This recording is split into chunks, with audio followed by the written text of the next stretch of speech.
Old John Brown was wounded and taken a prisoner of the state of Virginia. His dream of leading a slave army through the Blue Ridge Mountains and into the South had died. But Brown's actions in mid-October of 1859, responsible or not, would become one of the most hotly debated topics in American history. And so if you just finish John Brown, if you finish him, the key word finish him, at Harper's Ferry, he's a failure, an absolute failure.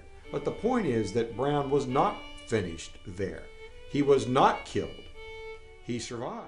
And he is permitted to go on trial in Virginia. Indeed, he's in prison.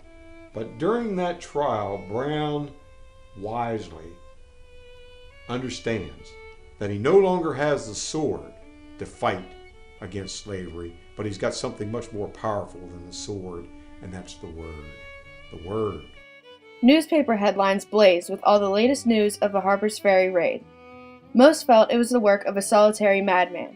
But when John Brown's trial began and his words and writings became public knowledge, views of Brown in the North became decidedly mixed. Historian David Reynolds stated that the trial became a cultural event. It became so because of the way Brown behaved and expressed himself, and because of the way his behavior and words were interpreted, in many cases misinterpreted, by leading figures in both the North and South.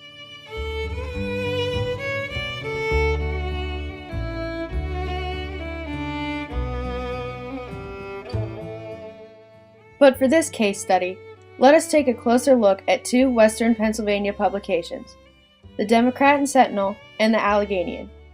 Both papers called Ebensburg, Pennsylvania, the county seat of Cambria County, home. Well, Ebensburg is your typical county seat, Western Pennsylvania county seat town, probably much like Greensburg, Somerset. Both papers were openly divided over John Brown's mission and the implications of the raid. While one praised him as a martyr, the other castigated him as a fanatic. The views of these rival publications provide a microcosm into the complexity of the wide-ranging political views over slavery and abolition. Editorial opinions that rooted themselves with John Brown would only grow stronger and more extreme following the 1860 election and the advent of war at Fort Sumter. In an examination of the Democrat and Sentinel, a clear conservative on slavery stance was evident. This is also confirmed in their endorsement of James Buchanan and his support of his administration and policies. The Alleghenian, on the other hand, emerged as a voice of the newly formed Republican Party and took a hard anti-slavery stance. It was also closely allied with the Cambria Times. The Times was based in Johnstown, which is a hotbed of abolitionist activity and a conduit of the Underground Railroad. Before long, the two Ebensburg-based papers began open attacks based on the Democrat-Republican rivalry. In an incident involving the Alleghenian criticizing the Democrat and Sentinel over copy editing issues, the latter responded with, "A jackass, if we may credit the story, once undertook to criticize and find fault with the Song of a Nightingale. Why then should we feel offended at the editor of the Alleghenian for pointing out the typographical errors he happens to discover in the columns of the Democrat and Sentinel? We are old enough to know the difference between the braying of an ass and the roaring of a lion." This rivalry would only grow more intense with the editorializing of old John Brown and the events leading to Civil War. For example, after Brown was executed on December 2, 1859, the Democrat and Sentinel applauded the even-handed justice meted out to John Brown, the punishment justly due the double crime of treason and murder.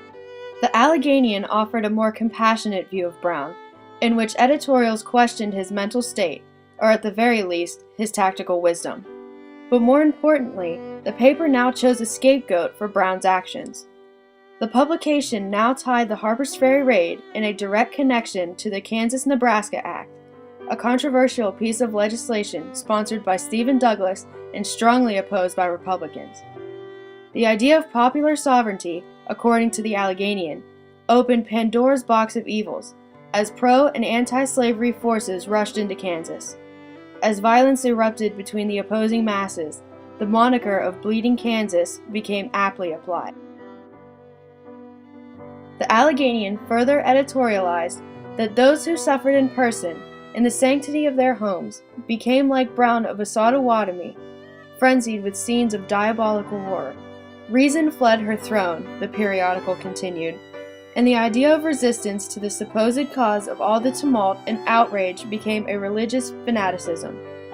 Sentiments such as this soon turned Brown into a martyr of the abolitionist cause, despite his violent displays in both Kansas and at Harper's Ferry. Others, like abolitionist and father of the philosophy of civil disobedience, Henry David Thoreau, likened Brown to Christ in his essay, A Plea for Captain John Brown. Just 1 week after Brown's execution, the Alleghanian reprinted a profoundly prophetic article that foresaw his execution as a catalyst toward a greater calamity, one which would see the conclusion of the bold hypocrisy of our boast of being the freest government on earth, whilst the notorious denier of fundamental rights to millions on our own soil. Eulogizing Brown, the paper very ominously seemed to sense what was to come by editorializing.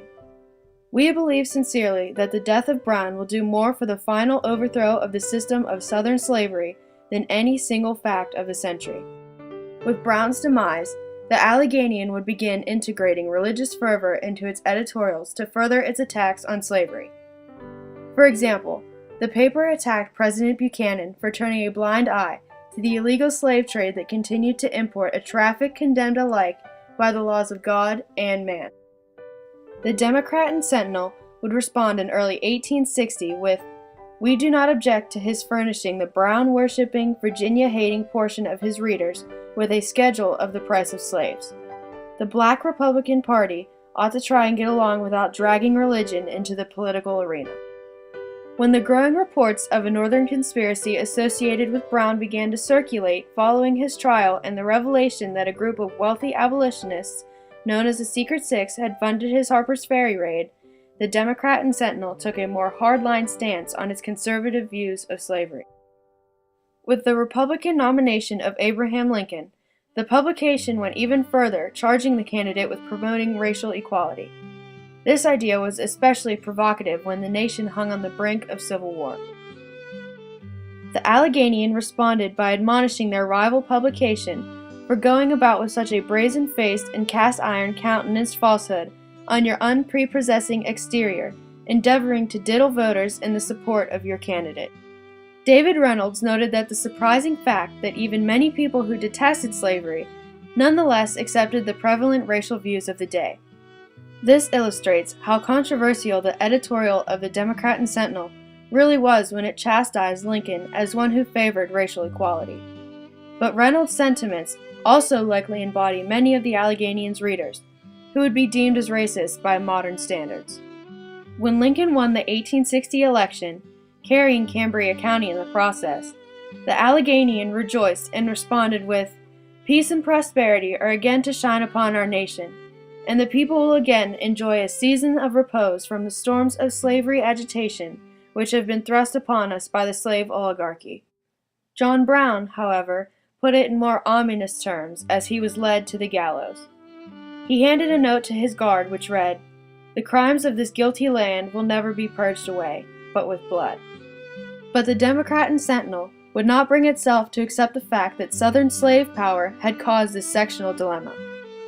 Following the opening salvo of the Civil War at Fort Sumter, the paper debuted a new logo with the phrase, "The Union Forever," and took a stance supporting on the basis of preserving the Union and not abolition. In late April 1861, the publication stated, "Slavery has nothing to do with this contest." By 1866, however, the Democrat and Sentinel went the way of the Old South. After it declared bankruptcy, the press equipment was sold at a sheriff's sale to Philip Collins of Johnstown, who had used the machinery to produce a new periodical titled The Cambria Freeman. As one can see, the partisan press, even in the small town of Ebensburg, Pennsylvania, provides a compelling window into the most trying of times. It also offers an examination of the responsibility of the press in expressing public sentiment in the evolution of our First Amendment rights.